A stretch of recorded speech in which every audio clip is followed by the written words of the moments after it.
গরু আনছি 4টা আর বেচা কিনা সেইটা মেরে এখন পর্যন্ত কোনো কিছু না। আর দর বেশি কিন্তু কেনা বেচা নাই, ক্রেতা কম, তেমন বেচা কিনা করতে পারি নাই আর বেচা কিনা হয় না। আমগো দিকে একটু বেচা কিনা কম।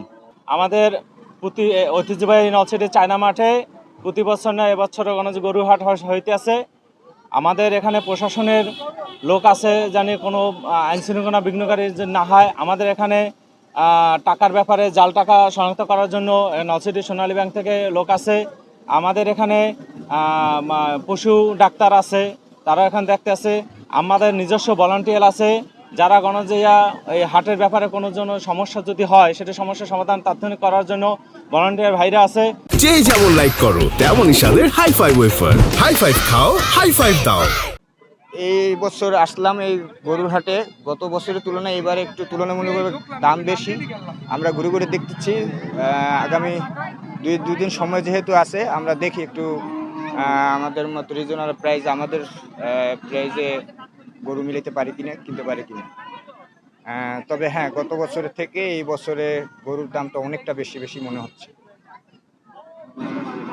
কিনতে পারি নাই, গরুর দাম গত বছরের তুলনায় অনেক বেশি। এই কিনবো, এখনো 2 দিন সময় আছে, এর মধ্যেই গরু ক্রয় করে ফেলা হয় ইনশাল্লাহ। এবং নচরিতে গরু উঠছে অনেক। আমি মানপাশাতেও গেছিলাম, অনেক গরু দেখছি, অনেক বড় বড় গরু, কিন্তু দাম অনেক, দাম কেউ ছাড়তেছে না এখন পর্যন্ত।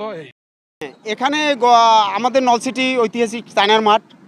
এখানে প্রতি বছরই হাট মেলে। আজকের 4 দিন পর্যন্ত হাটের করা হয়েছে বাজার।